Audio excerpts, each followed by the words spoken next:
November 15th, 2017. Christie's, New York. The auction room drops into absolute deathly silence. Oh, I can just imagine the tension in that room. Right. Bids keep climbing, shattering every record in art history. Everyone is frozen, eyes locked on one canvas. Salvator Mundi. And here's the crazy part. Just 60 years earlier, the very same painting was dismissed as a clumsy school copy and sold at Sotheby's for a pathetic £45. 45 pounds. But tonight, the hammer falls at $450.3 million. It is the most expensive work of art ever sold. It is just staggering. It really is. So how did this ultimate ghost hide in plain sight for 5 centuries? And how did a tight-knit corporation of students copy the hand of a genius so flawlessly that they fooled the entire world? Experts, collectors, even museums. Yeah, today we step through the looking glass into Leonardo's studio and we meet the true masters of deception, the Leonardeschi. Welcome to the show. We are so glad you're here. And hey, if you love exploring history's greatest mysteries with us, be sure to hit that subscribe button and leave a like. It really helps us bring these stories to you. It definitely does. And this story today is just, it completely changes how you view art. Because we all have this romanticized myth of the Renaissance, right? The solitary genius. Yeah, working entirely alone by candlelight. Yeah. Struck by divine inspiration. Exactly. But history tells us a completely different story. Leonardo da Vinci's fiercely loyal group of students, the Leonardeschi, they managed to copy his hand so perfectly that they completely blurred the lines of authorship. They were like an invisible network. They were. And we're going to explore the highly organized corporate infrastructure of his workshop today. Because these students, they didn't just copy him, they ultimately served as the critical preservation mechanism that saved his legacy from being lost to time. Because there is this really mind-bending paradox about Leonardo. His specific style completely defined an entire century of visual culture. No, absolutely. The Renaissance is visually defined by him. But that the man himself left fewer than 20 finished paintings. I mean, the math simply does not align with the cultural footprint. It really doesn't. Less than 20 paintings. So how does a figure with such a remarkably low output become the defining brand of the Renaissance? Well, to understand that, you have to look at the Accademia Leonardo da Vinci in Milan. Because it was not a traditional painter's guild at all. It functioned much closer to like a modern tech startup. A tech startup in the 1500s. Yeah, or a high-stakes scientific laboratory. The curriculum there was intense. Leonardo instructed his pupils in something called the cosa mentale. The science of painting. Right, the science of painting. Before these students were even allowed to touch a brush to a canvas, they were required to master geometry. They had to master optics. Which is wild. You don't think of artists needing to know physics. But they did. They studied the physics of light. Leonardo had his own theories on infinite radiating pyramids of light. Infinite radiating pyramids. That sounds like sci-fi. Doesn't it? And he required his students to analyze how these light waves intersect and reflect. They would spend hours working with a camera obscura. So just observing how light passing through a pinhole into a dark room projects an inverted image of the outside world. Exactly. They were literally internalizing the behavior of photons so they could eventually replicate it with oil paint. That is just the level of clinical obsession there is amazing. And it carried over into anatomy, too. Oh, heavily. Leonardo frequently dissected human corpses, which was a huge deal back then, and he demanded his students understand the mechanical function of the body beneath the skin. He was actually fiercely critical of artists who simply drew bulging shapes without understanding the underlying musculature. Yeah, I love this detail. He explicitly warned his students against over-exaggerating human muscles. He basically said if you paint without an understanding of structural tension, your subjects end up looking like, quote, sacks of walnuts. Sacks of walnuts. It is such a brutal but accurate critique. Nobody wants to paint a sack of walnuts. No, they really don't. But that phrase just highlights the demanding atmosphere of the studio. And the environment went way beyond strict academic rigor. It bordered on the psychological. Yeah, it almost sounds cult-like. It really does. The students were so devoted to Leonardo that they adopted his specific physical quirks. There's this phenomenon often referred to as the left-handed code. Because Leonardo was famously left-handed. Right, which meant his natural shading technique sloped distinctively from top left to bottom right. He also utilized a really unique mirror writing technique in his notebook. So he wrote backwards. Yes. And what is so eerie is that many of the students in the academia, despite being naturally right-handed, they systematically trained themselves to shade and write like left-handers. Just to perfectly emulate the master. They were effectively attempting to clone his mind and his physical execution. That is exactly what they were doing. So if we look at the structural hierarchy of this Da Vinci Corporation, the top-tier pupils functioned like C-suite executives. Each one held a specific role in scaling the brand. Yeah, they all had their specialties. Like Giovanni Boltraffio, he was essentially the chief perfectionist. Boltraffio is fascinating, the famous painting, the Madonna Litta. Yes, the Madonna Litta. It showcases Boltraffio's incredible technical achievement. The line work and the execution of the skin tones in that piece are just impossibly smooth. So smooth that modern art historians are still divided on whether Leonardo or Boltraffio actually painted it. Right. Boltraffio mastered the technique so thoroughly that he effectively stripped away all human error. He produced these idealized, flawless versions of Leonardo's vision. He out-Leonardo Leonardo. It really did. But while Boltraffio was refining the technique to this point of algorithmic perfection, you had Bernardino Luini. And Luini served as the popularizer. The marketing department. Exactly. Luini recognized the immense market demand for Leonardo's specific motifs, particularly that subtle, enigmatic smile. The Mona Lisa smile. Yes. Luini took that knowing smile and turned it into a 16th century viral trend. He replicated that specific expression endlessly across his own works. And he was good at it, too. His execution was so well aligned with what the European public believed a Da Vinci should look like. His paintings were actually sold as authentic Leonardo masterpieces for over 400 years. 400 years of fooling everybody. The scale of that deception is incredible. But to pull that off, it requires a really specialized manufacturing process. Yeah. Which brings us to Marco Doggiano. Ah, yes, the industrialist. The factory line manager. He was the specialized copyist who managed the sheer volume of output. And he achieved this industrial scale through a technique called spolvero. We're pouncing. Right, pouncing. It is such a clever mechanical process. You take a finished master drawing, you prick tiny holes along the outlines of the figures, and then you lay it over a fresh wooden panel. And then you dust it with crushed charcoal. Exactly. And it transfers a perfect dotted outline of the composition onto the new surface. It is basically a Renaissance photocopier. It really is. It allowed his team to churn out massive, high-quality replicas of Da Vinci's greatest hits while maintaining perfect proportional accuracy every single time. And that pouncing technique was a crucial piece of the infrastructure. It allowed a room full of completely different artists to manufacture works that all appeared to originate from a single hand. But they also had visual rules, right? To standardize the output even further, the academia relied on distinct visual templates. Trade secrets. Oh, yeah. The most prominent of these is what we call the Salai template. Tell us about Salai. So Salai, his real name was Gian Giacomo Caprotti. He was a youth in Leonardo's studio known for his striking features and these distinct angelic curls. And his face basically became the universal brand asset for the Da Vinci Corporation. Like a logo. Very much like a logo. Whether the students were commissioned to paint an angel, a saint, or even a female figure, they systematically reused Salai's face. It functioned as a recognizable corporate stamp. If you see that face, you know it's a Da Vinci product. Exactly. And there is another highly specific trademark gesture that pops up constantly. The pointing finger. Yes. Almost every student trained in the academia incorporated a mysterious hand with one finger pointing straight up toward the heavens. It is very reminiscent of Leonardo's St. John the Baptist. Right. So when you are looking at Renaissance paintings and you spot that enigmatic upward pointing finger and it's alongside the Salai face, you are looking directly at the corporate shorthand of the Leonardeschi. It was a visual guarantee. It was. But the most complex trade secret they employed to unify their work, the hardest one to pull off, was sfumato. Sfumato. It literally translates to smoke, right?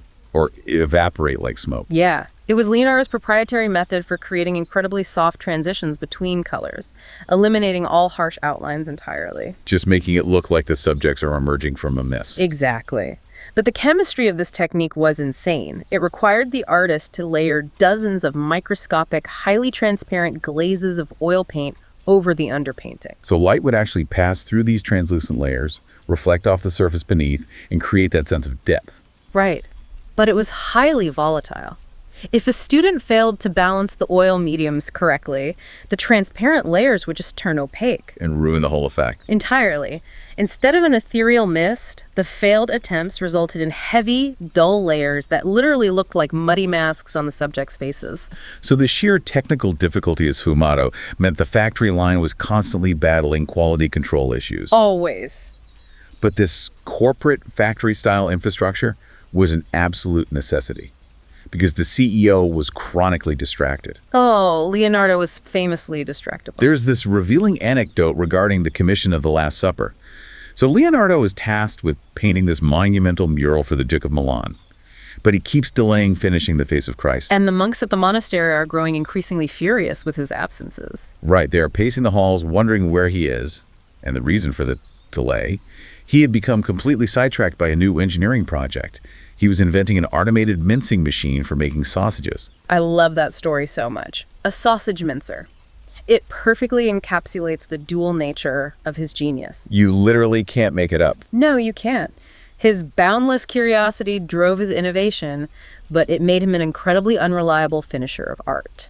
And the Last Supper project also highlights his dangerous tendency to experiment with untested materials. Yeah, this was a disaster. Traditional Renaissance frescoes were painted on wet plaster, which binds the pigment to the wall, but you have to work incredibly fast before the plaster dries. And Leonardo hated rushing. He rejected the traditional method because it didn't afford him the time to think or revise or, invent sausage machines. Right. So instead, he experimented by applying tempera and oil paint directly onto dry stone. Which is a terrible idea for a damp refectory wall. Terrible. The chemistry failed almost immediately. The paint was actually flaking and peeling off the wall while Leonardo was still alive to witness the decay. The degradation of the Last Supper was a slow-motion disaster, and it culminated in an act of staggering historical vandalism. Oh, 1652? Yeah. By 1652, the mural had deteriorated so severely that the resident monks decided the artwork wasn't even worth preserving anymore. So they literally cut a doorway straight through the bottom center of the fresco. Oh, just to create a faster route between the dining room and the kitchen. It hurts to even think about.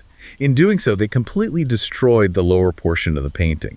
They permanently erased the feet of Christ. And that loss of original material is exactly why the Da Vinci Corporation proved to be so vital to art history. The human backups. Yes. The students in the academia, specifically Marco Doggiano and another prominent pupil named Gian Pietrino, they functioned as human hard drives.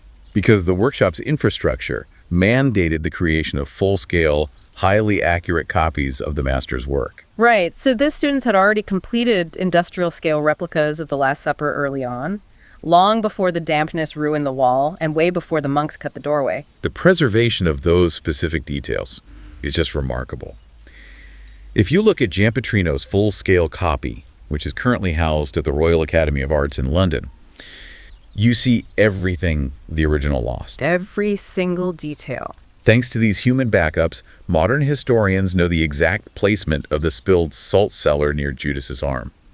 They know the specific types of fruit and bread on the plates. The intricate patterns of the tapestries on the walls. And the exact positioning of the Savior's feet.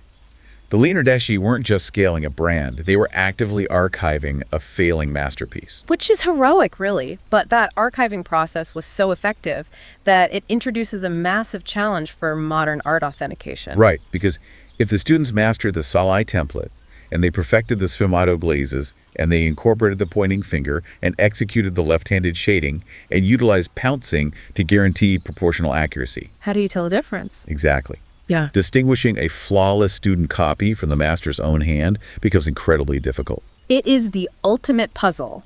But contemporary experts finally have tools to solve it.